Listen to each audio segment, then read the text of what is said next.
জীবন কখনো আমাদের দিয়ে শেখায়, আবার জীবন কখনো আমাদের কেড়ে নিয়ে শেখায়। এই দুটোই দরকার হয়। এটাই হলো জীবনের বড় শিক্ষা।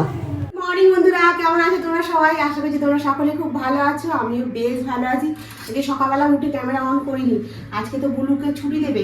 তো আজকে আমি কি রান্না করেছি একটুখানি ক্যামেরাম্যান দেখাও। ভাত হয়েছে এখানে, এখানে হয়েছে তোমার ডিম ভাজা, আর এখানে হয়েছে তোমার ফুলকপি দিয়ে আলু দিয়ে কড়াইশুঁটি দিয়ে তোমার তরকারি। ঠিক আছে, ঘড়ির কাঁটাটা দেখাও কটা বাজে। ঘড়ির কাঁটাটা 7:30 বাজে। তনুকে এখন ভাতটা বেড়ে খাইয়ে দেবো। আর হ্যাঁ, রুটিও হয়ে গেছে। আরে একটুখানি তো দিব নাকি, এইটুকু তো খাবি, এইটুকু ভাত খেতে হবে, নাহলে তো খিদে পাবে। এ আবার কি কথাবার্তা। তো তুই বুলুকে আনতে যেতে হবে আজকে, জানো তো আজকেও ছুটি হয়ে যাবে। তো আমি এখন বাড়িতে ওদের ফোন করেছিলাম, বুলু শ্বশুর বাড়িতে, বললো কি যে এ করতে, মানে এক্ষুনি ছুটি দেবে না, এখন ওরা যাবে তারপরে ছুটি হবে। আমি ঠিক আছে, যখন ছুটি হবে আমাকে তাহলে একটুখানি জানাবেন ফোন করে, আমি আর মা যাবো ওদের বাড়িতে ছেড়ে দিয়ে তারপর বাড়ি আসবো। তো বললো ঠিক আছে। তো সেই জন্য সকাল সকাল রুটি হয়ে গেছে, এই রান্নাটা করে নিয়েছি। আর এখন তনুকে খাইয়ে তনু অফিস বেরিয়ে যাক, তারপরে আরো সংসারের কাজ আছে, বাসন মাজা, ঘর দালান ঝাড় দেওয়া, মোছা, পরিষ্কার, পুজো করা, অনেক কাজ। তো চলো এখন তাহলে রাখি। আবার এ বুলুকে যখন ডিসচার্জ করে নিয়ে যাবো তখন মানে হসপিটালে তো করতে দেবে না, যদি পারি গাড়িতে কিংবা ওদের বাড়িতে গিয়ে ভিডিও অন করবো। হসপিটালটা ভিডিও করার জায়গা নয়। হসপিটালটা ভিডিও কাকে এরম, এটা সিকিউরিটি গার্ডটা আমাকে এরাম দেখছে, দেখবে না মানুষ ওদিকে দুঃখে কষ্টে যায় হসপিটালে, আর ও ভিডিও বানাতে আমি গেছি। আমি বলছি আমি কালকে ভাবছি আমি লজ্জা পাবো না, একদম আমি একদম লজ্জা পাবো না, আমি ক্যামেরা অন করবোই বলে কালকে রাস্তা তো ক্যামেরা অন করেছিলাম, আবার কালকে এতেও ক্যামেরা অন করেছিলাম। তারপরে দেখি এরম দেখছি, আমি না আর করা যাবে না, টুক করে নামবে নিয়েছি।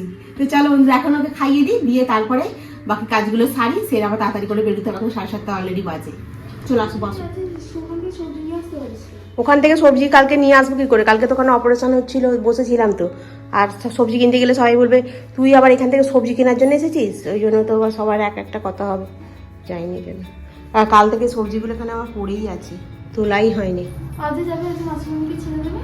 মাসিমণিকে ছেড়ে দিলে হবে না, মাসিমণিকে তোর বাড়িতে দিয়ে আসতে যেতে হবে। তো ওখানে দিয়ে আসতে যাবো, সবজিটাকে হাতে করে নিয়ে যাবো। টোটো করে না, গাড়ি আসবে, কিছু ওঠাবে না, ফোনটা না, এটা দিয়ে যাবে তো। ঠিক আছে, সাবধানে যাবে, হ্যাঁ ছুটবে না কিন্তু। হ্যাঁ তুমি ছুটবে না কিন্তু। হ্যাঁ হ্যাঁ, সমস্ত কাজ কমপ্লিট করে নিয়েছি। এখন আমি ভাত বেড়ে নিয়েছি, ফুলকপি ঝোল দিয়ে আলু দিয়ে ভাত খেয়ে নেবো। কারণ কি বুলুকে এখন ছুটি দিতে দেরি আছে, কারণ ছুটি হয়ে গেছে, টাকা পয়সা পেমেন্ট করবে আর করবে, ও বের করতে এখন সময় লাগবে। তারপর ওর জামা কাপড় নিয়ে যাবে বাড়ি থেকে, এই সমস্তগুলো করতে হবে। তো সেই জন্য দেরি হবে। আমি ভাতটা খেয়ে নিয়ে ভাবছি স্নান করে নিয়ে তারপরে রেডি হয়ে নেবো। কেন বলো তো, এখন যদি আবার টিফিন খাই, আবার দুপুরবেলা এই ভাতগুলো সে পড়ে থাকবে, বেরিয়ে যাবো। আর ঠান্ডা ভাত রাত্রেবেলা কি করে খাবো, ওই জন্য আর ভাবছি টিফিনে অন্য কিছু খাবো না, ভাতটা এই ঝোল দিয়ে খেয়ে বেরিয়ে যাব। তো আমার ঘরের কাজ সব হয়ে গেছে, বাসন মাজা, ঘর মোছা, গ্যাস ফ্যাস পরিষ্কার করা সব হয়ে গেছে, খালি খাবো, স্নান করবো আর রেডি হয়ে নেবো, ব্যাস আর কোনো কাজ নেই। তো চলো বন্ধুরা, আমি এখন খেয়ে নিই টিফিনটা। আর বারবার বলছে, যেটা আমি আজকে ইউটিউবে দেখছিলাম বারবার করতে, হালকা একটা এক্সারসাইজ রেগুলার করতে বলছে, তার সাথে তোমার মানে ফাস্টফুড খেতে একেবারেই বারণ করছে, মানে খুব রেয়ার খেতে বলছে মাঝে মধ্যে। আর খুব হালকা লাইটলি বাড়িতে যেমন খাওয়া দাওয়া করো সেরকম খাওয়া দাওয়া করতে। আর কোনো রকম সিমটম মানে পেটে যন্ত্রণা, পিঠে ব্যথা, হ্যাঁ এই সমস্ত যেগুলো হয়, মানে ওগুলো মানে ওই একটা কিছু শরীরের মধ্যে হলে তার থেকে মানে হয়, মানে কি বলবো, মানে গলব্লাডার স্টোনটা এমনই একটা জিনিস, মানে তোমার পেটে ব্যথা অনেকের হয়, আবার অনেকের হয় না, আবার অনেকের 2 মাস আগে হয়, আবার 4 মাস পরে ব্যথা ওঠে, এরকম হয় জানো তো। তো বাবা খুব ভয় লাগছে সব দেখে কি বলো তো। আবার আমি একটা মানে ওখানে আমাদের ওয়েস্ট ব্যাঙ্কে একটা মানে দেখলাম, সেটা আমার ভগ্নিপতি বলছে যে ওখানে একটা কার্ড আছে, সেটা বছরে কত টাকা একটা পেমেন্ট করলে ওখানে ডাক্তার দেখানো, তারপরে তোমার অপারেশন যা কিছু ওটা নাকি ফ্রিতে হয়ে যাবে। তো ওই কার্ড একটা ভাবছি আমি করিয়ে নেবো, বছরে যদি কিছু দিতে হয়, খাও না খাও বাবা, আগে মেডিক্লেমটা করতেই হয়, তাই না? আমার তো মেডিক্লেম বলতে কিচ্ছুই নেই। সেই জন্য ভাবছি যে আজকে কথাবার্তা বলে দেখি যে কিরাম কি বছরে কি জমা দিতে না দিতে হয়, করিয়ে রাখবো। কারণ এবার তো ধরো না, আস্তে আস্তে তো তোমার বয়স বাড়বে না, আর বয়স বাড়ার সাথে সাথে তোমার একটা না একটা কিছু হবেই, তাই না? আর আমার মাথার উপরে কেউ নেই, আমার মাথার উপরে আমিই বসে আছি। হ্যাঁ, সেই জন্য এখন খাওয়া দাওয়াটা করে নিয়ে চান টান করে নিই। তো এইসব দেখে না হাত পা ঠান্ডা হয়ে যাচ্ছে। কী বলো তো, আমার তো মেন মাথার উপরে কেউ নেই, ওই জন্য আরও বেশি যেন ভয় লাগছে। তনু আরও বেশি ভয় পেয়ে যাচ্ছে। তনু বলছে মাসিমণির এরকম হয়েছে। আমি বলছি হ্যাঁ, আমাকে খালি বলছে জল খা জল খা জল খা, বেশি করে জল খাবি না, খাওয়া দাওয়া করে করবি না। খুব কালকে থেকে করছে আছি, আমি সবই করছি, কারণ কার কখন কি হয় কেউ কিছু বলতে পারে না, তাই না? তো চলো এখন আমি খেয়ে নিয়ে চান টান করে রেডি হয়ে নিই। আর এই যে আমি বেরিয়ে পড়েছি, মনে হয় এসে গেছে, দেখি আসছে নাকি আবার। দাঁড়া, ওটা বাজে সবজি এসে গেছে। আমি এখন বেরিয়ে যাচ্ছি গুলুকে আনতে। কি বললো না উঠবো, দাঁড়া গাড়ি দিয়ে ঢুকবে তো, ভালো করে গাড়িটা ধর, আমি উঠি, উঠছি। তো চলো এখন যাই, গুলুকে নিয়ে আসি। চলো তুই দুটোর সময় যাবি তো?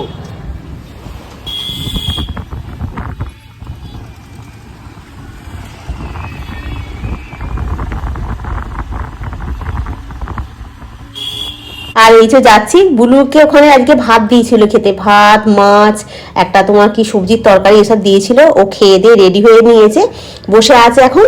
আর আমরা এই যাচ্ছি জামা কাপড়টা নিয়ে ওকে পরিয়ে নিয়ে বেরিয়ে চলে আসবো। এরকম ভাবে ওকে একটা ছবি তুলে নি, বেশ ভালো দেখতে লাগছে তোকে। আজকে ছেড়ে দিল, ডেকে নিয়েছি, মিটিং করে আমি বিকেলবেলা তোকে নিয়ে ছেড়ে দিয়ে আসবো। আর যাই আমি বেরিয়ে গেছি তো মামুনিদের বাড়ি বাসদেবপুর ক্রস করে গেছি, আর ফোন করে বলছে যে খুঁড়ি ছেড়ে দিয়েছে। বললাম দেখো কাণ্ড। আবার আমি এলাম, এসে গাড়ি নিয়ে এসে দাঁড়িয়ে আছি, তোরা আছিস হচ্ছে ইন্ডিয়ান অয়েল গেটে। আবার আমি গাড়িটা ওখানে গিয়ে রাখলাম, আমাকে রাখতে দিচ্ছে না ব্যাংকে। সেটাই। হ্যাঁ, কত সালে হয়েছে দেখেছিস? মনে রাখবো তো কথাটা। আর কিন্তু মাকে নিচ্ছে, ঠেলাঠেলি করবি না, বুঝতে পেরেছিস? তোকে কিন্তু দেখাচ্ছি আমি, তুই কিন্তু ঠেলাঠেলি করছিস। হ্যাঁ, তুই বদমাইশি করছিস। খুলে গেছে না, তাহলে কি হবে? হ্যাঁ, ও আপনার থেকে খুলে পড়ে। অনেকদিন পর ছেলেকে দেখেছে আর ও মাকে দেখেছে, তো যেন কি কাণ্ড করছে। আর গোলুই আমার ক্যামেরাটা করে দিয়েছে, ওকে বলছে একটু দূরে গিয়ে দাঁড়া। ওর মা গান চালিয়েছে, তো ওই জন্য গানটা অনেকটা দিলে তো কপিরাইট পড়ে যাবে। এগোল জোরে বল, না মা কি করছে? মা তো বসে ভিডিও দেখছে। ওটা তাই কি বাবা এনে দিয়েছিল, হ্যাঁ সব এনে দিয়েছে কালকে। কালকে আমি ডালা টাইট করে এসেছি। এসে স্টেশনেতে নামিয়ে দিয়েছে, বাজার করেছে। আর আমি আবার টোটো করে চলে গেলাম, শান্ত বাইরে গেল। টাকা আসছি বলে, সাবধানে থাকবি, ঠিক আছে? আবার রবিবার দিনকে আসবো, মাথায় এ দেবে, মাথায় রুমাল, চাদর দেবে। ও গুলগুলে আসছি, টাটা। নিচে যাবি? আয়, টোটোতে উঠবো, আয়। হ্যাঁ, চলে আসো। গুলগুলে তুই কেন ছুটছিস? আসেন বাবা, শোনা ঘরে যাবো, আবার রবিবার দিন আসবো। দেখ হ্যাঁ, তুই উঠে বল। দিদি হ্যাঁ, আচ্ছা, আস্তে আস্তে যাও। গাছগুলোতে এখন একটু একটু করে ফুল ফুটছে তো। আর চন্দ্রমল্লিকার গাছটাতে এত সুন্দর ফুল ফুটছে, গাঁদা গাছটা তো একটু একটু করে কুড়িয়ে আসছে জানো। আগে ফুলটুক তারপরে দেখাবো। আর আজকে এই জবা ফুল গাছে একটা জবা ফুল ফুটেছিল, সকালবেলা তুলে যে গোপালের পায়ে দিয়ে যাবো সেটা সময় পাইনি জানো, কিন্তু গাছের ফুল গাছেই রয়ে গেছে। ওই জন্য বিকেলবেলা এসেই আগে গাছে জল দিলাম। আজকে গাছে একটা জবা ফুল ফুটেছে, জবা ফুলটা যে তুলে ঠাকুরকে দিয়ে যাব সকালবেলাটা সেইটুকু সময় নেই। তোমাদের সঙ্গে কথা বললাম, খেলাম, খেয়ে দিয়ে পুজো করতে বসেছি, তখনই ফোন করে বলছে তাড়াতাড়ি যেতে হবে, এক্ষুনি বুলুকে ছুটি দিয়ে দিচ্ছে। এবার তাড়াহুড়ো করতে গেছি তো জবা ফুলটা গাছেই রয়ে গেছে, তোলা হয়নি। সন্ধ্যাবেলা ভাবছি তুলে আর গোপালের পায়ে দিয়ে দেবো। আর চন্দ্রমল্লিকা ফুলগুলো বেশ ভালো ফুটছে। আর কালকে একটা ছোট্ট গাঁদা ফুলের কুড়ি এসেছিল, সেই কুড়িটাকে আমি কি করলাম, টুক করে তুলে ফেলে দিলাম। এবারে গাঁদা ফুল গাছে যে কুড়িগুলো আছে সেগুলো বড় হবে জানো। আর গাঁদা ফুল গাছটা বেশ এবারে একটু হৃষ্টপুষ্ট আস্তে আস্তে হচ্ছে, মানে ডালপালা ছড়িয়ে একটুখানি মতো হচ্ছে। আর বুলু এখন ভালো আছে, ছেলেটা একটু বদমাইশি করছে, ছেলেটাকে নিয়ে একটু চিন্তা হচ্ছে। মানে মাকে দেখেনি তো অনেকদিন, মাকে দেখে সেই হয় না মা মা করে যাচ্ছে, একবার করে কোলে শুয়ে পড়ছে। ছোট ছেলে তো, ওই ছোট বাচ্চা থাকলে বড্ড মেয়েটারও মুখটা শুকনো মতো হয়ে গেছিলো, যে মাকে দেখে খুব আনন্দ পেয়েছে। মেয়েটা স্কুলে চলে গেল, আর আসার সময় দেখা হলো না। তো চলো আমি এখন ওই কার্পেটগুলোকে সব পাতি। আর ওদের বাড়িতে তো এগরোল খেয়ে এসেছি, পেটটা বেশ ভালোই ভর্তি আছে, এখন আর কিছু খাবো না। আর তনু এখন আসবে তো সেই 6টার সময়। আজ শুক্রবার, কালকে হচ্ছে তোমার শনিবার, কালকে তাড়াতাড়ি ছুটি, রবিবার দিনকে আবার যাবো, একবার দেখে আসবো ওদেরকে। আর জামা কাপড়গুলো শুকিয়ে গেছে, আমার এই নাইটিটা এখনো ভালো শুকনো হয়নি। তো চল এখন এই কার্পেটগুলো পাতি, তারপরে তোমার আর একটু পরে বসে একটু, তারপরে সন্ধে দেবো। মশা ঢুকে যাবে, নাহলে আবার ভু করে। গাছে সকালবেলা জল দিইনি বলে ওই এখন জলটা জন্য দিয়ে দিলাম, নাহলে গাছটা আবার শুকনো হয়ে যাবে।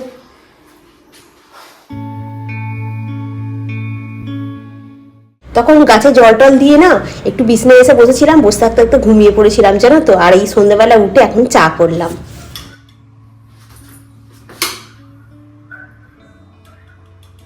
ছাটা নিয়ে বসে তনু ফোন করেছে। কি করবি, ভিডিও কল করছিস? দাঁড়া আমি ঘরের ভেতর ঢুকি, তার ভিডিও কলটা তো ধরবো। হ্যাঁ বল, ভিডিও কল করছিস? হ্যাঁ কেটে গেছে, একবার কর।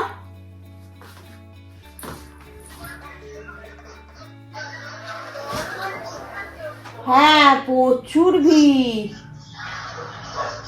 কোথায় দিয়েছে ট্রেনটা? চা খেয়ে এসে এখানে আলুর তরকারি বসিয়েছি, টমেটো দিয়ে, কাঁচা লঙ্কা দিয়ে, কড়াইশুঁটি দিয়ে বসিয়েছি, ওটা খুব ভালো লাগে খেতে। আর আজকে হচ্ছে তোমার একটু আদা, একটু কাঁচা লঙ্কা আর একটু মটরশুঁটি দিয়ে হচ্ছে আমাদের হবে আজকে কড়াইশুঁটির কচুরি। তো এখানে জোগাড় করে নিয়েছি আদা, কাঁচা লঙ্কা আর কড়াইশুঁটিটাকে, এটাকে বাটবো।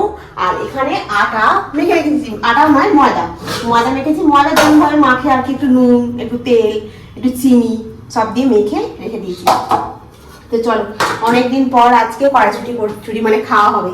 মানে এবছর শীতকালে এই প্রথম কড়াইশুঁটি কচুরি হচ্ছে। সবাইদের খাওয়া হয়ে গেছে, যাকে জিজ্ঞাসা করছি কড়াইশুঁটি কচুরি খাওয়া গেছে, হ্যাঁ কবে খাওয়া গেছে, আমারই খাওয়া হয় না। আসল কথা গুলুকে আজকে রিলিফ করে দিল, ও এখন একটু ভালো আছে, দেখে এলাম। দেখে একটু মানে শান্তি হলো। ওই ছেলেটা একটু বদমাইশি করছে, কিন্তু মাকে ও খুব ভালোবাসে না, ওই জন্য। আর তনু গাড়িতে উঠে পড়েছে, আসছে। আর আমি বললাম যে তুই সাবধানে আয়, ট্রেনটাতে না খুব ভিড় আছে, খুব লেট হচ্ছে জানো তো ট্রেনটা। আর ওই জন্য বললাম তুই সাবধানে আয়। ও জানে না, আমি ছিলাম কি করবো রে রান্না, যে কি করবে দেখো, এখন আমি ট্রেন পাইনি, হ্যাঁ হ্যাঁ করছিল। আমি ঠিক আছে তুই আয়, আমি দেখি কি করি বলে ভাবলাম একটু কড়াইশুঁটি কচুরি করি। তো এখন সব জোগাড় করে নিয়েছি, আলু চচ্চড়িটা বসিয়ে দিয়েছি। তো চলো ঝটপট করে বেটে নিই। বেটে নিয়ে এটাকে তো কষতে হবে একটুখানি কড়াই তেল দিয়ে, একটু হিং দিয়ে, একটুখানি কালো জিরে ফোড়ন দিয়ে, আর কড়াইশুঁটি বাটাটাকে দিয়ে ভালো করে একটু নেড়ে নিয়ে পুর তৈরি করে বেলে ভাজলেই তো হয়ে যাবে। তো চলো তোমাদেরকে দেখাচ্ছি কিভাবে মানে আমি কড়াই তেল দিয়ে এটা করছি। তোমরা যেভাবে করো আমাকে একটু বলবে, আর আমি যেভাবে করি তোমাদেরকে সেটা শেয়ার করছি, ঠিক আছে? তেলটাকে গরম করে নিয়ে ওর মধ্যে একটুখানি কালো জিরে দিলাম, অল্প সামান্য একটুখানি হিং দেবো, হিঙের গন্ধটা খুব ভালো লাগে। তার মধ্যে কড়াইশুঁটিটাকে যে বেটে রেখেছিলাম আদা, কাঁচা লঙ্কা দিয়ে ওইটাকে ভালো করে দিয়ে দিলাম, দিয়ে একটুখানি নাড়াচাড়া করবো। এর মধ্যে না আমি একটুখানি ছাতু দেবো, জানো, সামান্য ছাতু, খুব বেশি নয়। কি বলতো, বাইন্ডিংটা খুব ভালো হয় জানো তো, আর গোল গোল মতো হবে। তোমার যখন তুমি বেলবে তখন তুমি ফেটে যাবে না। অনেক সময় কি হয়, কড়াইশুঁটির রস থাকে তো, বেলতে গেলে অনেক সময় ফেটে যায়, অনেকটা শুকনো করতে হয়, কড়াই চারদিকে লেগে যায়, আর কড়াইশুঁটি এটাও নষ্ট হয়। ওই জন্য একটু ছাতু দিয়ে দিলে কি হয়, বাইন্ডিংটা খুব ভালো হয়, এরকম গোল গোল মতো হবে। আর হাতের তালু দিয়ে একটুখানি চেপে দাও, দিলে পুরো জায়গাটাতে একদম কড়াইশুঁটিটা ভর্তি হয়ে থাকবে, খেতেও ভালো, দেখতেও ভালো লাগে। প্রথমে তো দর্শনদারি, তারপরে তো গুণ বিচারি না যে কোনো জিনিসের। আর গুছিয়ে সুন্দর করে খেতে দিলে কি বলতো, বুধ খুব ভালো থাকলে মানুষ পরিপাটি, ভদ্র আর গোছানো হয়। আলু চচ্চড়ি করেছিস সেই কম্পিউটারে, এই ব্যাস ছিচি করতে বারণ করেছি একদিন, এবার কি পড়ে গেল তো মাথা থেকে। আর একটা জিনিস না তোমাদেরকে মানে ভুলে গেছি জানো তো বলতে, ওর মধ্যে যখন কড়াইশুঁটিটা কড়াই দিয়ে নাড়ছিলাম না, ওর মধ্যে একটু সামান্য চিনি দিয়েছিলাম আর সামান্য একটু নুন দিয়েছিলাম স্বাদের জন্য। ওইভাবে করলে আরো ভালো লাগে তো খেতে, একটু হালকা মিষ্টি লাগলে দেখবে খুব সুন্দর হয়। আর প্রত্যেকটা কচুরি মানে একটুও ফাটবেও না। অনেক সময় দেখবে কড়াইশুঁটি কচুরি অনেকে ফেটে যায়, আগে আমার হতো, একটু ফাটবেও না। আর একটু মানে তেলটাও তোমার নোংরা হবে না, যে তেলটা নোংরা হয়ে যাচ্ছে, কালো হয়ে যাবে, কিচ্ছু হবে না। প্রত্যেকটা কচুরি ফুলবে, দেখো প্রত্যেকটা কচুরি আমার ফুলেছে। আর প্রত্যেকটা কচুরি এত সুন্দর হয়েছে, দেখতে কি বলবো। দেখো কচুরিগুলো একদম টোপর টোপর হয়ে ফুলেছে, দেখেছো? আর প্রত্যেকটা কচুরি দেখো সবুজ সবুজ ভাবটা রয়েছে। আর তো আলু তরকারি করেছি মটরশুঁটি দিয়ে, এই দেখো। তনু বুড়ি আ গয়া নে রজেশ খাস না। মোটামুটি সব কাজ হয়ে গেছে, খালি আমি এখন বাসনগুলো কিছু মাজবো, খেয়ে নিই আগে, তারপরে দিয়ে তারপর তোমার এই কচুরিটা ভাজতে গিয়ে টপাস করে ফুলে নিচে টুপ করে পড়ে গেল, ওই জন্য ওটাকে আলাদা করে সাইড করে রেখেছিলাম। আর আমারটা নিয়ে খেয়ে এই রান্নাঘরটা পরিষ্কার করব, তারপরে তোমার এই করবো বাসনগুলো মাজবো, মেজে ধুয়ে পরিষ্কার করলে আজকে হয়ে যাবে। কালকে তো শনিবার আবার, আর পরশু দিনকে রবিবার। কালকে শনিবার তনুর বেশ আনন্দ, কালকে তো তোমার হাফ বেলা আছে, তনুর হাফ বেলা বলতে 4টায় ছুটি হয়। তো চলো বন্ধুরা, আজকের ব্লগটা আমি এখানে শেষ করি। নেক্সট ব্লগে আবার তোমাদের সঙ্গে দেখা হবে। তোমরা খুব ভালো থেকো, সুস্থ থেকো, খুব সাবধানে থেকো। Good night. ভিডিওটা ভালো লাগলে অতি অবশ্যই লাইক করো, কমেন্ট করো, সাবস্ক্রাইব করো। আর ভিডিওটা যদি একটু বেশি ভালো লাগে তাহলে একটু শেয়ার করে দিও। আজকের মতো এখানে রাখি, টাটা। কি হলো রে, জল দিবি? কিছু হয়নি, জল ভরা হয়নি। রান্নাঘরের কাজ একদম কমপ্লিট করে নিয়েছি, গ্যাস ফ্যাস মুছে পরিষ্কার করে এর মধ্যে তেলটা ঢেলে নিয়েছি একটা জায়গায়, কিন্তু জায়গাটাতে এখন অল্প একটু তেল আছে বলে কালকে রান্না হবে রেখে দিয়েছি। আর এই দেখো বাসন মেজে নিয়েছি, আর এই জায়গাটাতে তেল রেখেছি, এইটাতে কালকে ভাত বসাবো।